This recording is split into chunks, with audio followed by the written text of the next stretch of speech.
இன்றைய அனுதின தியானம். கர்த்தருடைய வேதத்தில் பிரியமாயிருந்து இரவும் பகலும் அவருடைய வேதத்தில் தியானமாயிருக்கிற மனுஷன் பாக்கியவான். சங்கீதம் 1:2.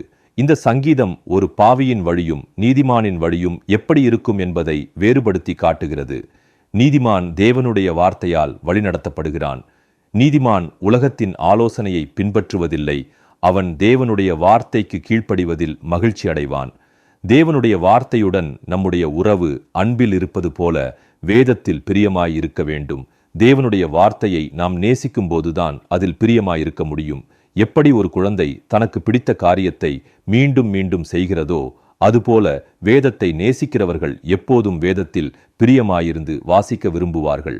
உம்முடைய வேதத்தை நேசிக்கிறவர்களுக்கு மிகுந்த சமாதானம் உண்டு, அவர்களுக்கு இடரலில்லை. சங்கீதம் 119, 165. நீதிமான் இரவும் பகலும் அவருடைய வேதத்தில் தியானம் இருப்பான் என்று சொல்லுகிறார். தியானம் என்பதற்கு அவர் பயன்படுத்தும் எபிரேய வார்த்தையின் அர்த்தம் முணுமுணுத்தல். தியானம் என்பது நாம் படித்த கேட்ட வேத வசனங்களை நினைவில் கொண்டு வருவதாகவும் தேவனுடைய வார்த்தையில் நம்முடைய வாழ்க்கையை பின்னிப் பிணைப்பதாகும்.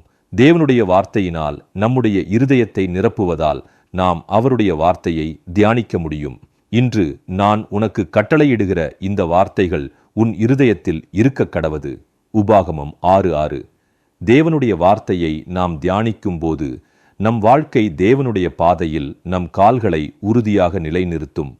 துன்மார்க்கரின் பாதையில் நம்மை சேரவிடாமல் தடுக்கும். மோசே மரித்த பின்பு இஸ்ரவேல் ஜனங்களை கானான் தேசத்திற்கு வழிநடத்தும் உன்னதமான பணியை செய்யும்படி தேவன் யோசுவாவை தெரிந்தெடுத்தார். யோசுவா தன் பணியை வெற்றிகரமாக செய்ய தேவனுடைய வார்த்தை இரவும் பகலும் தியானிக்க வேண்டும் என்று தேவன் சொன்னார். இந்த நியாயப்பிரமாண புஸ்தகம் உன் வாயை விட்டு பிரியாதிருப்பதாக. இதில் எழுதியிருக்கிறவைகளின்படியெல்லாம் நீ செய்ய கவனமாயிருக்கும்படி இரவும் பகலும் அதை தியானித்துக் கொண்டிருப்பாயாக. அப்பொழுது நீ உன் வழியை வாய்க்க பண்ணுவாய், அப்பொழுது புத்திமானாயும் நடந்து கொள்ளுவாய். யோசுவா 1:8. தேவனுடைய வார்த்தையை நாம் வாசித்து நம்முடைய மனதில் வைத்து தியானித்தால் நம்முடைய இருதய மகிழ்ச்சியால் நிரம்பும். நாம் சோர்ந்து போகும்போது அவருடைய வார்த்தை நம்மை பலப்படுத்தும். அவர்கள் இருதயம் நிணந்து நீ கொழுத்திருக்கிறது, நானோ உம்முடைய வேதத்தில் மனமகிழ்ச்சியாயிருக்கிறேன். சங்கீதம் 119:70.